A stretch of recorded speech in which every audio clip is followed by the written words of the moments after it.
দুলাভাইকে কথা বলতে না দিলে তো দুলাভাই যাবে গিয়া যায়। আমি 12 লক্ষ কৃষকের কৃষি ঋণটা আমরা সরকার থেকে মওকুফ করে দিয়েছি সুদ সহ। অনেকে হয়তো বলতে পারে না আমাদের এলাকায় তো এখনো পায়নি, ইনশাল্লাহ আপনাদের এলাকায় তো সবাই পাবে, যারা যারা ফ্যামিলি কার্ড পাবার। দেশের মানুষের কর্মসংস্থানের ব্যবস্থা আমরা করার চেষ্টা করছি। এই সরকার হচ্ছে কৃষক বান্ধব সরকার। আমরা মনে আছে এই যে নির্বাচনের সময় যখন এসেছিলাম তখন আমি বক্তব্যে বলেছিলাম যে বিএনপি সরকার গঠন করতে পারলে আমরা কৃষক ভাইদেরকে কৃষি কার্ড প্রদান করব। আপনারা নিশ্চয়ই সংবাদপত্রে দেখেন যে আমরা কিন্তু এর কাজ শুরু করেছি। টাঙ্গাইল থেকে গত মাসের 14 তারিখে আমি কৃষক কার্ডের এই উদ্বোধনীটা করেছি। তারপরে এখন ধীরে ধীরে সারা বাংলাদেশের কৃষক ভাইদেরকে আমরা কৃষক কার্ড পৌঁছে দিব। এই কৃষক কার্ডের মাধ্যমে অনেকগুলো সুবিধা আমরা কৃষক ভাইদেরকে দিব। তাদেরকে ঋণের সুবিধা দিব, তাদেরকে সার বীজ কীটনাশকের সুবিধা আমরা সরকার থেকে সরাসরি দিতে পারবো।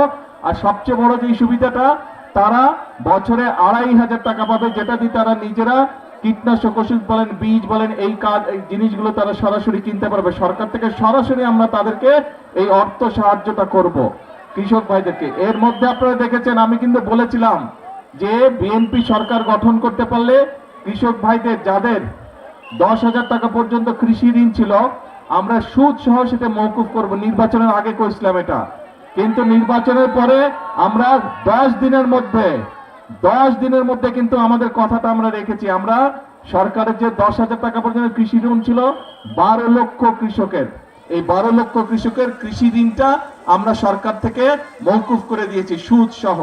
কাজেই আমরা চাই এই দেশের কৃষক ভাইরা ভালো থাকুক, আমরা চাই গ্রামের মানুষরা ভালো থাকুক, গ্রাম সহ সব মানুষই ভালো থাকুক। কিন্তু যেহেতু বাংলাদেশের অধিকাংশ মানুষ গ্রামে বসবাস করে, মেজরিটি মানুষ গ্রামে বসবাস করে, এই জন্য এই মেজরিটি মানুষ যাতে দেশে ভালো থাকতে পারে সেটি হচ্ছে আমাদের লক্ষ্য, সেটি হচ্ছে আমাদের উদ্দেশ্য। সেই জন্য প্রিয় ভাই বোনেরা, আমরা বলেছিলাম যে আমরা খাল খনন শুরু করব। দেখেন আজকে এই এলাকায় আমরা এই বাসুয়া খাল খননের মাধ্যমে, পুনর্খননের মাধ্যমে খাল খননের কাজ শুরু করলাম। এর মধ্যে দেশের অনেকগুলো জায়গায় প্রায় 60টার মতন জেলায় এর মধ্যে খাল খনন শুরু হয়ে গেছে। এই খাল খনন এবারই শেষ হবে না, এটা প্রায় 40 কিলোমিটার, তার মধ্যে 23 কিলোমিটার খাল আমরা পুনর্খনন করব। এবং এই 23 কিলোমিটার খাল পূরণ করতে আমাদের 2টো শুকনো মৌসুম লাগবে। এই এখন শুরু হলো, কিন্তু এখন তো বর্ষা শুরু হয়ে গেছে, এবছর তো আর শেষ হবে না, কিন্তু এই বছর নভেম্বর থেকে আবার আমরা খাল খনন শুরু করব শুকনা মৌসুমটা শুরু হলে। এবং ইনশাল্লাহ আগামী বছর আমরা চেষ্টা করব এই 23 কিলোমিটার খাল সম্পূর্ণভাবে আমরা পুনর্খনন করতে। তার ফলে দুই পাশে যেরকম মানুষগুলো কৃষক ভাইরা পানির সুবিধা পাবে, একইভাবে এলাকার মানুষরা পানির সুবিধা পাবে। এবং শুধু খাল খনন না, এই খালের পাশ দিয়ে দুই পাশে 23 কিলোমিটার দুই পাশ দিয়ে খালের দুই পাশে আমরা প্রায় 50,000 গাছ আমরা বৃক্ষরোপণ করব। আমরা যেই বৃক্ষরোপণ করলে খালটাকেও ধরে রাখতে পারবে, এলাকার মানুষেরও বসার জায়গা হবে গাছের তলায়। এবং আমরা চেষ্টা করব সেখানে বিভিন্ন ফলাদি গাছও রোপণ করতে, যাতে করে এলাকার মানুষ ফল ফলাদি খেতে পারে। কি ভাই আছেন নাকি এই কাজে? ঠিক। এখন এই যে যেই কাজগুলো আমরা করব, এই কাজগুলো করলে উপকার হবে কার? এলাকার মানুষের উপকার হবে। কাজ ঠিক আছে তাহলে? ঠিক আছে, তাহলে আজকে আর কথা বলবো না, বৃষ্টি হচ্ছে আকাশে, সবাই ভিজে যাবে। কি ও এখানে, আচ্ছা এইদিকে, এই যে এখন দেখা যায়। হ্যাঁ, তো এখন কথা একটাই, আমরা বহু আন্দোলন সংগ্রাম করেছি। এখন দেশে আপনাদের নির্বাচিত সরকার বা আপনাদের নির্বাচিত একটি সরকার গঠিত হয়েছে। এই নির্বাচিত সরকারের কাজ হচ্ছে আস্তে আস্তে, স্লোগান দিলে কথা শুনতে পাবো না তো, আস্তে আস্তে এক মিনিট একটু চুপ করতে হবে।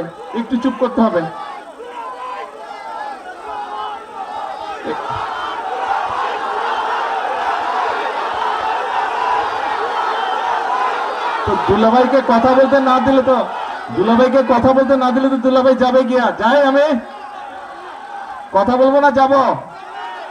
আচ্ছা তাহলে চুপ করতে হবে, কথা বলতে হলে চুপ করতে হবে। আমি কথা বলি তাহলে শ্বশুর বাড়ির লোকজনকে শুনতে হবে কথা, ঠিক আছে?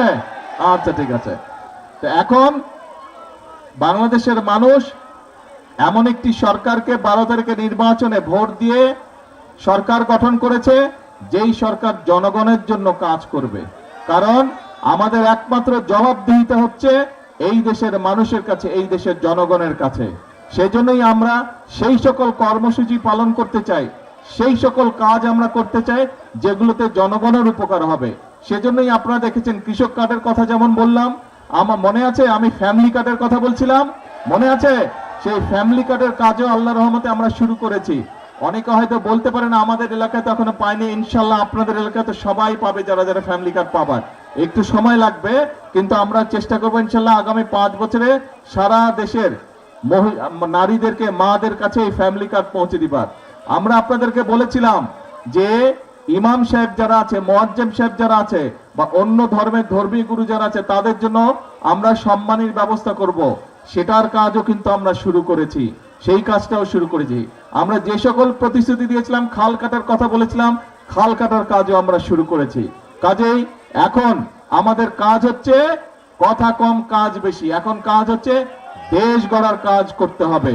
আমরা বলেছিলাম এই একটু আগে এই সিলেট সিটি কর্পোরেশনে একটা অনুষ্ঠান ছিল, সেখানে কয়েকজন বক্তা বলেছে এই সিলেট জেলাতে বা সিলেট এলাকাতে সামগ্রিকভাবে সিলেট বিভাগে মিল কারখানার সংখ্যা কম, ফলে অনেক যুবক ছেলে বেকার হয়ে পড়ে আছে।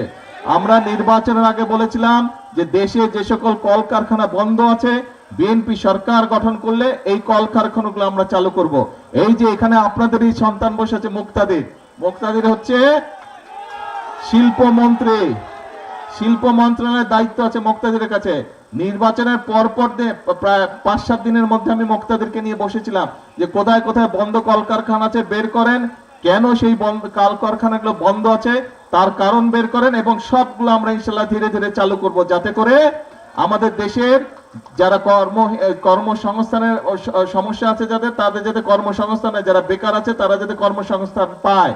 শুধু এটাই নয়, এর পাশাপাশি আপনারা নিশ্চয়ই খবরে দেখেছেন দেশের ভিতরে যারা শিল্প উদ্যোক্তা আছে তাদেরকে নিয়ে আমরা বসেছি, যাতে করে তারা নতুন কলকারখানা দেশে তৈরি করে, যাতে করে আমাদের দেশের ছেলে মেয়েরা সেখানে চাকরি বাকরির ব্যবস্থা করতে পারে।